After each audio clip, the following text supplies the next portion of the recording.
Bonjour à tous, bienvenue à Hebdo4, votre émission d'information locale et régionale.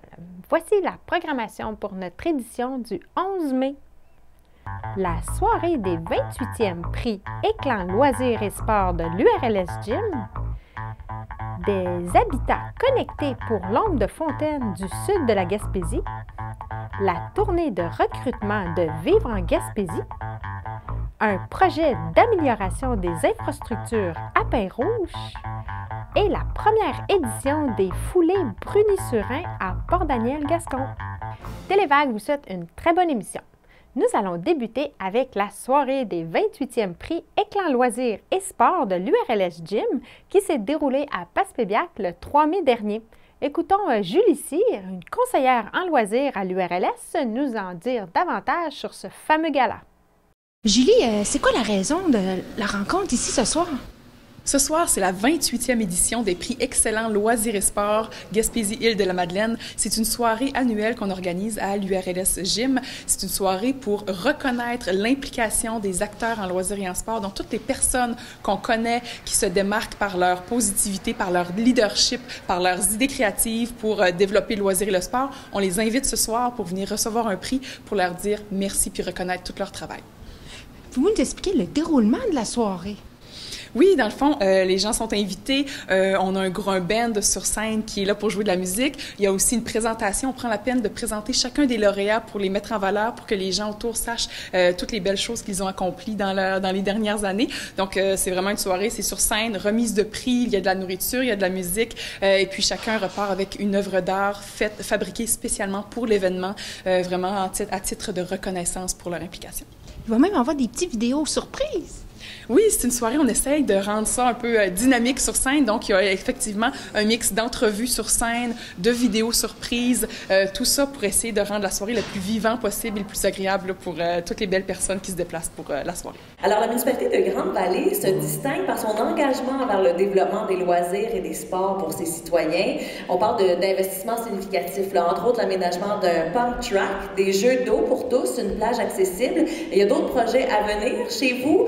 Terrain de pickleball, de shuffleboard. Il va falloir tous nous expliquer c'est quoi ces affaires-là pour que tout le monde ait la base commune.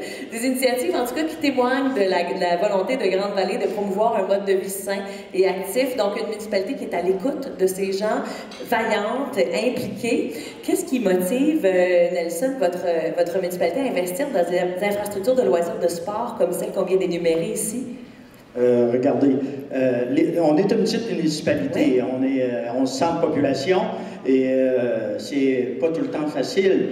On est tout petit, mais on veut devenir gros des fois. Alors, nous autres, notre municipalité, on a une belle municipalité avec beaucoup de végétation et dans les années passées, quand nous autres, on était plus jeunes, on était capable, dans une petite municipalité, à cause des grandes familles, d'avoir beaucoup de gens qui pratiquaient du loisir et du sport. Je me rappelle, chez nous, on avait quand même 5-6 équipes de balles rapides dans un petit village. Mais à cette heure, dans toute la MRC, c'est difficile de faire une équipe puis oui. Ça fait que c'est un petit peu difficile de contrer ce qui se passe aujourd'hui. Il y a moins d'enfants, puis les enfants, aujourd'hui, ils pitonnent.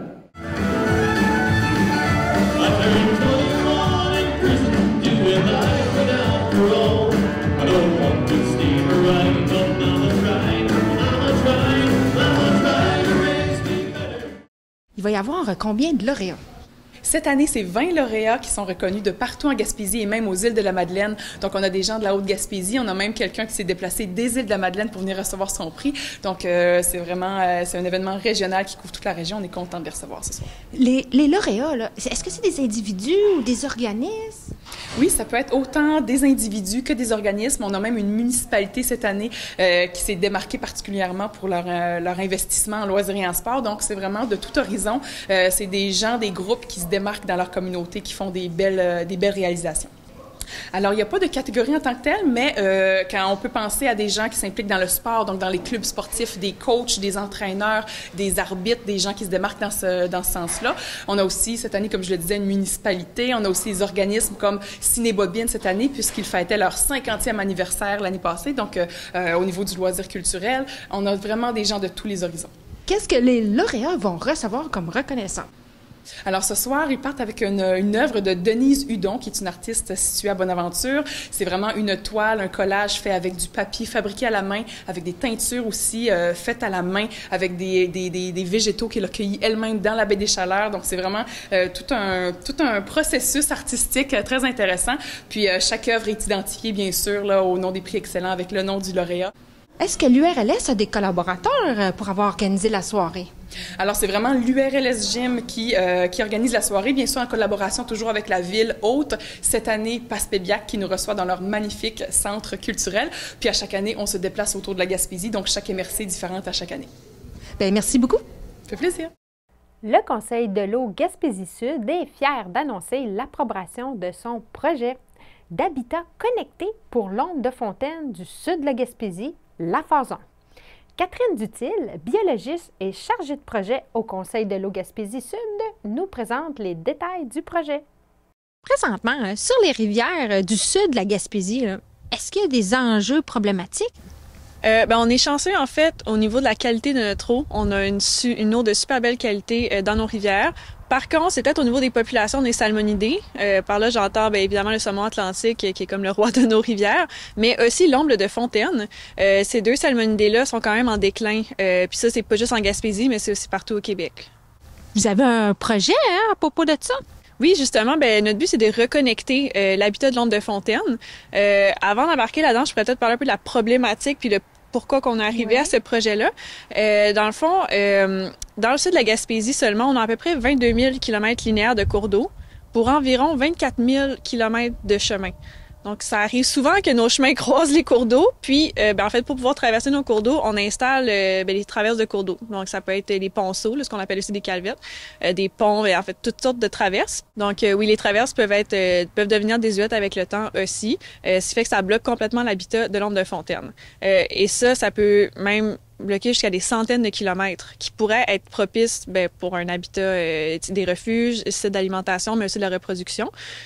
On a choisi dans notre projet les bassins versants de la rivière Nouvelle et de la petite rivière Cascapédia parce qu'il y a déjà une présence documentée de l'omble de fontaine. L'importance de la pêche dans ces deux rivières-là de l'omble de fontaine, c'est très important. Puis aussi, on connaît l'enjeu de la fragmentation dans ces deux bassins versants-là par des travaux qui ont déjà été faits antérieurement, autant par nous, le Conseil de l'eau Gaspésie-Sud, que par d'autres partenaires du territoire. Donc, on sait qu'il y a un enjeu précis de fragmentation dans ces bassins versants-là. Donc, nous, avec ces données-là, on va aller les vérifier sur le terrain pour vraiment s'assurer de savoir où exactement ça bloque pour l'omble de fontaine, savoir aussi quels endroits sont les plus prioritaires à rétablir pour l'omble de fontaine, combien de kilomètres d'habitat, par exemple, il serait propice à gagner si on rétablissait ce site-là. Donc, notre projet vise vraiment à redonner de l'habitat à l'omble de fontaine. Et éventuellement, si on est capable de redonner l'habitat à l'omble de fontaine, on va maintenir ces populations, ce qui veut aussi dire qu'on va maintenir des activités de pêche. Oui.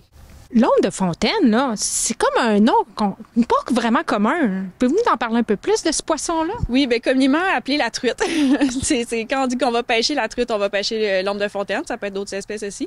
Mais l'omble de fontaine est un salmonidé comme le fameux saumon atlantique.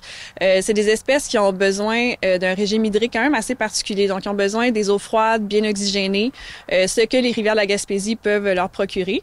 Par contre, avec les changements climatiques, c'est sûr que nos températures d'eau dans les rivières commencent à réchauffer. Ça peut entraîner une chaîne d'événements là, au niveau des paramètres physico-chimiques. Ça peut changer éventuellement le pH, la concentration en oxygène dissous dans l'eau. Donc, c'est quand même des variables à considérer dans un temps comme ça de changement climatique. Qu'est-ce que vous allez faire comme travaux? Après avoir fait toutes nos caractérisations sur le terrain, notre but, c'est de vraiment mettre à niveau 2 traverses. Pour le projet, on va pouvoir mettre à niveau 2 traverses dans les bassins versants. Donc, ça peut être soit du rehaussement de niveau d'eau, ça peut vraiment changer complètement la traverse, on voit qu'elle est vraiment désuète. Évidemment, l'enjeu de sécurité publique va aussi embarquer. Là, si on voit que c'est un chemin qui peut plus être utilisé parce que la traverse est vraiment à veille de tomber, ça peut être un bon coup, là, autant pour l'omble de fontaine que pour notre sécurité publique. Puis, même si le projet va juste permettre de rétablir deux sites, en fait, notre projet permet aussi d'établir un plan d'action à long terme. On va se donner un échéancier raisonnable, puis notre but, c'est de lister les 10 traverses les plus prioritaires par bassin versant qui devront, au fil de cet échéancier-là, être remises à niveau. Avez-vous eu de l'aide financière pour réaliser ça? Oui, bien, le projet est possible grâce à la Fondation de la faune du Québec dans leur programme de financement amélioration de la qualité des habitats aquatiques. C'est vraiment notre bailleur de fonds principal. C'est la Fondation de la faune du Québec, eux, ont leur financement aussi du gouvernement du Québec, là, du ministère de l'Environnement. On a aussi des partenaires super qui vont nous aider concrètement sur le terrain, puis aussi en tant qu'experts dans un comité consultatif pour nous aider à prendre des décisions et aussi créer des outils pour les intervenants du territoire. On a l'AGAM, c'est l'acronyme, mais c'est l'Association de gestion halieutique autochtone Mi'kmaq et Wolastoqey. On a aussi le Gespegewagi Institute of Natural Understanding.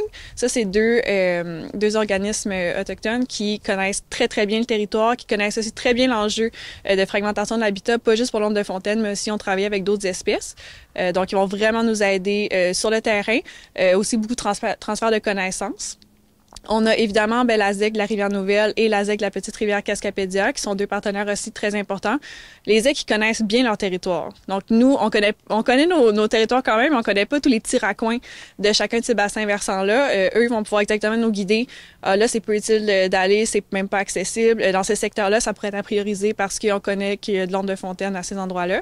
Donc, c'est des partenaires très importants. On a aussi le ministère de l'Environnement, la direction de la gestion de la faune de la Gaspésie qui est aussi partenaire avec nous. Ils vont nous aider sur le comité consultatif. Donc, le ministère, c'est sûr qu'au fil des années, ils ont acquis beaucoup de données, ont fait des projets d'acquisition de connaissances autant sur l'ordre de fontaine que sur d'autres espèces. Donc, ces connaissances-là vont nous être très utiles. Puis, on a aussi la Fédération des chasseurs-pêcheurs de la Gaspésie qui vont nous aider dans le projet. Évidemment, tous les chemins forestiers que je mentionnais tantôt, les chasseurs les utilisent aussi. Autant les pêcheurs, les chasseurs que des fois les gens qui vont se promener dans le bois. Donc, c'est tous des gens qui connaissent le territoire puis qui vont vraiment nous aider au niveau du projet. Nous, on va commencer à aller faire nos visites terrain dès le mois de mai. Puis, ça va s'échelonner jusqu'en septembre. Après cette collecte de données-là, on va être bon pour regarder qu'est-ce qui va se passer par la suite, quels sont les sites les plus prioritaires à aller rétablir. Puis, les travaux vraiment de mise à niveau seraient en 2026. Selon un sondage sur le bonheur, la Gaspésie se distingue comme la région où les habitants se déclarent les plus heureux. Dans cette perspective, l'organisme Vive en Gaspésie a entrepris une tournée de recrutement pour attirer des travailleurs vers notre belle région. Marilyn Lamy-Poirier, coordonnatrice aux communications et marketing pour l'organisme Vive en Gaspésie, nous en parle. Récemment, la stratégie Vive en Gaspésie a fait une tournée de recrutement. Est-ce que ça s'est bien déroulé? Oui, vraiment, on est super satisfait des résultats. Il y a à peu près presque de 385 personnes là, qui sont venues nous rencontrer sur place, dont 85 personnes là, qui avaient un profil très, très intéressant, là, qui avaient un projet aussi là, à court et moyen terme. Donc, ils vont avoir un suivi là, un peu plus personnalisé. Donc, et les employeurs qui nous accompagnaient aussi là, étaient vraiment satisfaits des résultats. Il y en a même une là, qui m'a dit récemment qu'il n'avait jamais vu autant de personnes intéressées par la région là, dans un même endroit, dans les domaines qu'on avait ciblés. Donc, oui, on est vraiment satisfait des résultats. C'était quoi les domaines ciblés? On avait, entre autres, l'éducation, la santé, services sociaux, comptabilité et notariat aussi. Puis il y avait des employeurs de chaque de ces domaines-là avec vous? On avait avec nous des employeurs en éducation, donc on avait les centres de services scolaires, Chic-Choc, René-Lévesque et Eastern Shore. On avait également le CIS de la région là, qui était avec nous pour nous accompagner. Qu'est-ce que vous disiez aux gens là, pour les attirer par ici, là? Bien, en fait, c'est sûr que l'événement qu'on avait créé, la tournée, on allait à la rencontre vraiment des gens. On invitait les gens à venir nous rencontrer. On avait organisé là, vraiment de A à Z. Donc, on arrivait en délégation à Montréal, Brossard et Québec. Puis, l'avantage par rapport aux activités de recrutement qu'on fait habituellement, c'est que les gens avaient déjà un intérêt pour la Gaspésie quand ils venaient parce que c'était que nous qui étions sur place. Il n'y avait pas d'autres régions ou nécessairement d'autres tables là, comme on est habitué de voir dans les activités de recrutement. Donc, les gens avaient déjà un intérêt de la Gaspésie. Donc, il y avait déjà un peu leurs idées en tête, leur motivation. Même, il y en a qui avaient déjà des projets très avancés aussi là, dans leur processus de s'en venir s'installer ici. Donc, certains étaient curieux poser des questions un peu plus, vraiment aller de savoir c'est quoi le mode de vie, le style de vie en Gaspésie, donc pour avancer un peu leur projet. Il y en a d'autres aussi qui venaient confirmer leur choix de venir s'installer ici. Donc, on répondait vraiment à leurs questions, puis on était disponible pour eux pour les informer de c'est quoi vivre en Gaspésie. Avez-vous un ratio du nombre d'employés qui part à la retraite à comparer les nouveaux? Oui, bien en fait, en Gaspésie, on a un taux de remplacement qui est quand même très faible. Donc, pour 10 départs à la retraite, il y a seulement 4 personnes qui sont disponibles pour prendre les postes. Donc, le chiffre est quand même très alarmant, oui. Mais en même temps, le positif, c'est que ça amène beaucoup de disponibilité, d'opportunités et de variété d'offres d'emploi pour ces gens-là qui sont intéressés à venir s'établir ici. Mais récemment, vous avez engagé une firme pour faire un sondage sur l'intérêt de la Gaspésie? Oui, ça fait déjà quelques années. Puis, en fait, c'est entre autres avec les résultats de ce sondage-là que l'idée de la tournée Gaspésie est arrivée, puisque ça nous a révélé, en fait, qu'il y a près de 10 % de la population québécoise qui a un intérêt à venir s'établir en Gaspésie à court et moyen terme. Donc, c'est beaucoup de gens, quand même. Puis, c'est sûr que réalistement, on ne peut pas accueillir tout le monde nécessairement ici. Donc, c'est pourquoi aussi qu'on avait ciblé des domaines prioritaires, jugés prioritaires par la région, pour aller chercher ces gens-là, parce que c'est des emplois qu'on a besoin ici aussi sur place. Donc, on voulait relier un peu les gens intéressés avec nos besoins prioritaires de la région. C'est-tu vrai là, que c'est en Gaspésie que les gens sont le plus heureux du Québec? Oui, en fait, il y a l'indice du bonheur qui est sorti, ça fait quelques années, qui a nommé la Gaspésie comme la région la plus heureuse au Québec. Donc, c'est une donnée qui peut être anodine, mais elle fait sourire beaucoup des gens, puis on est très fiers de la dire aux gens qu'on rencontre. Bien, merci beaucoup pour l'information. Bien, merci à vous. Télévague a assisté à la conférence de presse de Pin-Rouge pour découvrir le projet ambitieux visant à améliorer les infrastructures de la station touristique. Voici notre reportage. Télévague était présent à la conférence de presse de la station touristique Pin-Rouge qui nous a présenté le bilan de la saison hivernale 2024-2025 ainsi que des annonces importantes concernant le début du projet d'amélioration des infrastructures. L'évolution de Pin-Rouge depuis mon arrivée en poste à la direction, c'est sûr qu'on a eu énormément de changements, beaucoup d'avancées positives. Puis en terminant notre premier trimestre cette année, on voit vraiment les retombées sur le plan financier. Donc c'est des changements qui ont porté fruit, puis on est pas mal satisfait du travail qui a été accompli jusqu'ici, là. La dernière saison, ça n'a pas tout le temps été jojo, hein? Comment vous en êtes sortis sur le bilan financier? Ultimement, le premier trimestre qui était pour la saison 2024-2025 est très positif, considérant justement le peu de neige qu'on a eu, de peu de neige naturelle avec notre système d'enneigement. On a été quand même capable d'assurer une saison complète avec presque pas de journée de fermeture, donc pas de perte de nombre de jours ski. Du côté des revenus, on a été capable d'observer une hausse de 13 % sur le volet ski, là. Nos bons coups ont été nombreux. On a connu un record d'achalandage aux glissades sur tube grâce à des partenariats qu'on a faits avec des entreprises d'ici. Puis là, je pense par exemple à la journée commanditée par PEC Entreprises qui nous a permis d'accueillir 350 personnes en une seule journée aux glissades sur tube. C'est une initiative qui nous a permis de faire découvrir la montagne à une toute nouvelle clientèle. Puis, un peu comme la diffusion, l'émission à Ski Mag qu'on a fait, qui nous a permis de... puis d'ailleurs, ceux qui n'ont pas vu passer l'émission, je vous invite à aller consulter le lien sur YouTube, elle est disponible en ligne. Puis, c'est ça nous a permis de mettre en valeur notre montagne à travers le Québec, de se faire connaître, mais ça a aussi permis d'offrir une vitrine à la Gaspésie pour se positionner comme un pôle touristique attrayant. Je voulais aussi saluer la communauté de Guescapégag qui a tenu à s'impliquer comme partenaire de la station avec une entente qui nous a permis d'accueillir 200 nouveaux membres. C'est un projet ambitieux de 2,6 millions de dollars comprenant 4 volets. Le premier volet mettra en place de nouvelles infrastructures spécialement conçues pour les skieurs débutants et ce, dès le début de la prochaine saison de glisse.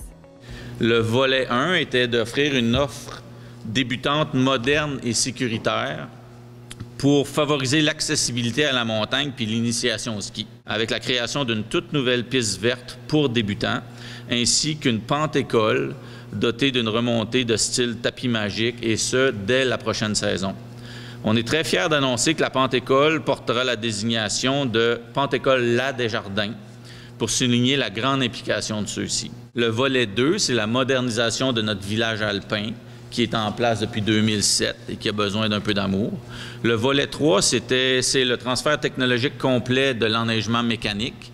Et le volet 4, c'est d'inclure ici un système intégré de gestion de stations de ski, donc un système intégré qui inclut la boutique de ski, l'école de ski, la billetterie, ainsi que des portes d'accès aux remontées mécaniques avec des cartes RFID, donc des petites barrières qui s'ouvrent avec une carte RFID qu'on a dans notre veste. On est heureux d'annoncer ce matin, avec le volet d'infrastructure, les contributions suivantes qui nous permettront, en premier lieu, de matérialiser le volet 1 pour la prochaine saison. Il a déjà été annoncé une subvention non remboursable de Développement économique Canada de 250 000 $ sous le programme de croissance touristique. On annonce aujourd'hui une contribution du milieu faite par Desjardins au montant de 350 000 $, ainsi qu'une subvention non remboursable de la MRC au montant de 200 000 $. En fait, je suis vraiment contente. Ça fait des années qu'on parle d'intégrer une pente-école à Pin-Rouge pour favoriser l'accessibilité, rendre la montagne plus accessible justement aux nouveaux skieurs, aux familles. Donc, on soit capable de voir le jour sur ce projet-là. Les démarches en montagne, les projets ont déjà commencé. C'est sûr que je l'anticipe avec beaucoup d'excitation, puis j'ai hâte de voir les retombées que ça va avoir pour les familles dans la région. Pensez-vous que ce projet-là va avoir des impacts sur le coût des billets? Non, en fait, c'est un projet qui est subventionné par des partenaires, la MRC, Développement économique Canada, Desjardins. Donc, grâce à leur contribution, ça ne devrait pas toucher la tarification pour la billetterie de ski. C'est vraiment un projet, en fait, positif dans le sens où c'est accompagné aussi de la modification du tracé de la 1, qui est notre piste verte, la piste familiale. Donc, c'est du beau qui s'en vient pour la communauté de ce côté-là. Avez-vous une idée des chiffres de l'achalandage local versus celle de l'extérieur de la baie des Chaleurs? C'est à peu près 70 % du local, puis 30 % qui vient de l'extérieur de la région de la Gaspésie. C'est sûr que nous, on va beaucoup toucher les gens de la baie des Chaleurs, mais aussi Rocher-Percé, puis on a une grande part de la clientèle qui vient des Maritimes. Mais dans l'industrie du ski, en général, on voit aussi beaucoup de population de l'Ontario qui vient de plus en plus skier là, au Québec. Et avec la location des chalets, est-ce que ça va bien? Oui, absolument. Les chalets sont pratiquement loués tout l'hiver. Des fois, la période des relâches, des fêtes, c'est loué un an à l'avance. C'est déjà complet, en fait. De ce côté-là, ça va très bien. Merci beaucoup. Ça fait plaisir. Merci à toi. Télévague a eu le plaisir d'assister à la première édition des Foulées Bruni-Surin qui s'est tenue à Port-Daniel-Gascon le week-end dernier. Les participants ont pu profiter d'une ambiance festive tout en se défiant sur les parcours variés. Brigitte, c'est quoi l'événement ce matin ici? C'est les premières Foulées Bruni-Surin. Ça a été une demande de Port-Daniel-Gascon. Ils voulaient faire au moins une compétition d'athlétisme sur leur territoire parce que vu que le club est à Grande-Rivière, c'est loin un peu pour les enfants.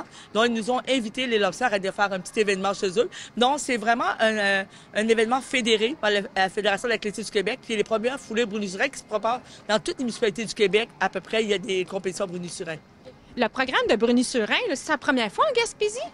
Il l'a eu en 2016 à Grande-Rivière pour une première fois dans l'aréna de Grande-Rivière. Et là, c'est la première fois pour Daniel. Donc, ça fait 2 événements Bruni-Surin en Gaspésie. Bien, tous les officiels, ceux qui sont habillés en rouge, c'est des athlètes du club d'athlétisme et Lobster. On les a pris comme officiels aujourd'hui parce que c'est plus dans leur catégorie d'âge de compétitionner. Ils font des compétitions de plus haut niveau. Donc, ils ont dû faire les officiels pour les petits en fin de semaine. Moi puis Thomas, on a commencé l'athlétisme en même temps depuis environ 10 ans. Puis depuis ce moment-là, Brigitte a tellement fait de choses pour nous qu'on ne peut pas laisser une occasion comme ça et la laisser faire ce travail-là tout seul. Fait que moi puis Thomas, on est vraiment très heureux d'être là pour l'aider aujourd'hui. Ouais, c'est ça. Elle a fait beaucoup pour nous, plus que ce que ferait un simple coach. Du coup, on rend l'appareil dès qu'on peut. Si on peut aider à ramasser des fonds ou à aider les jeunes à poursuivre l'avenir du club, on va faire notre mieux. Oui, vraiment. Pourquoi vous aimez l'athlétisme? Oui, moi, en fait, une des raisons pourquoi que je trouve ça différent des autres sports, souvent, l'athlétisme, c'est un sport solitaire. Souvent, il y a d'autres sports comme le hockey, le volleyball, le soccer, c'est souvent un sport d'équipe. Puis je trouvais ça une des raisons pourquoi moi j'aime ça l'athlétisme. Je peux faire ça, me concentrer sur moi-même, être dans ma tête à moi, dans ma bulle. Comment ça, pourquoi j'aime ça. Ouais.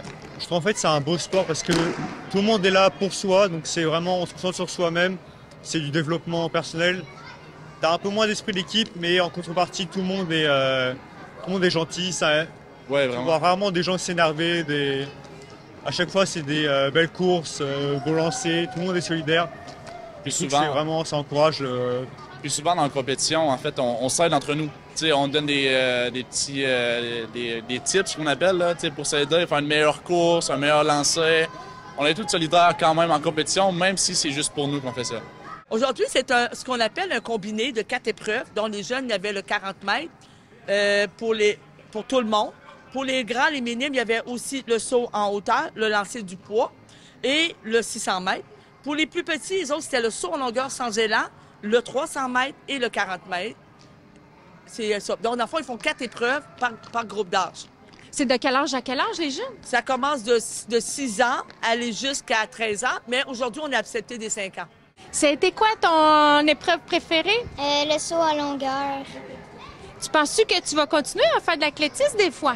Ben, je sais pas parce qu'elle m'a demandé si elle voulait que je fasse de l'athlétisme avec eux. Qu'est-ce que t'as aimé?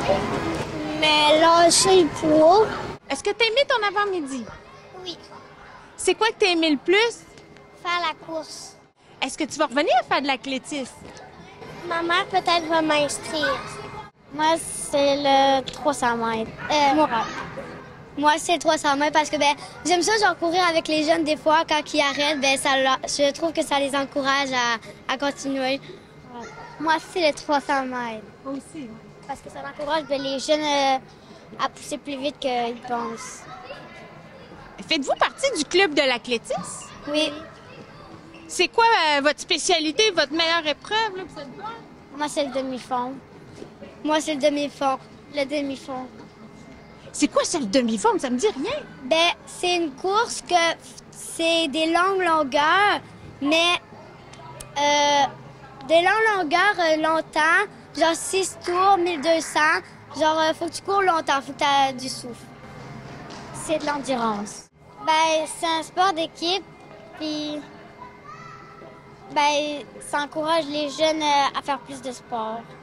Ouais, ça encourage les jeunes à faire plus de sport, puis moi, j'aime bien cette compétition-là pour pouvoir s'ils aiment le sport ou pas. Moi aussi, ça fait du sport. Ça serait quoi, là, les compétences clés là, pour être un bon athlète? Bien, je te dirais, premièrement, là, c'est de vouloir se dépasser personnellement. Donc, parce que l'athlétisme, tu découvres la motricité au complet. Hein? Donc, tu cours, tu sautes, tu lances, tout ce que les enfants sont capables de faire. Donc, ce qu'on arrive à l'athlétisme, dans des belles qualités, c'est d'être capable de courir, de sauter, de lancer, mais à son rythme, à sa façon. Tu vas découvrir les techniques. Mais je te dirais que la base, c'est de venir s'amuser, courir avec ses amis, sauter, lancer avec ses amis. Puis ça, c'est la plus belle qualité que tu peux avoir. C'est le plaisir de venir en faire pour le plaisir. Parce qu'à cet âge-là, c'est vraiment la découverte de l'athlétisme. On n'est pas dans les grandes techniques, là. C'est vraiment le plaisir. Bien justement, qu'est-ce que vous diriez à un jeune athlète qui veut commencer l'athlétisme? Bien, je dirais, là, viens découvrir c'est quoi, viens voir c'est quoi, puis tu pourras juger après si t'aimes ça ou pas aimer ça. Parce que quand ils sont très jeunes, ils sont dans l'âge de tout découvrir. Donc, fais comme les autres sports, viens essayer, puis peut-être tu vas rester super surpris que tu as peut-être du talent, puis ou si tu n'as pas du talent, mais tu aimes peut-être ça juste pour le plaisir d'en faire, de façon récréative, parce que l'athlétisme, tu peux la faire récréative, puis tu peux la faire sportive, tu peux la faire de compétition. Donc, tu as toujours le choix. Puis au Club Les Losters, on donne le choix entre le récréatif et le compétitif. Donc, le jeune, il y en a pour tous les goûts, là.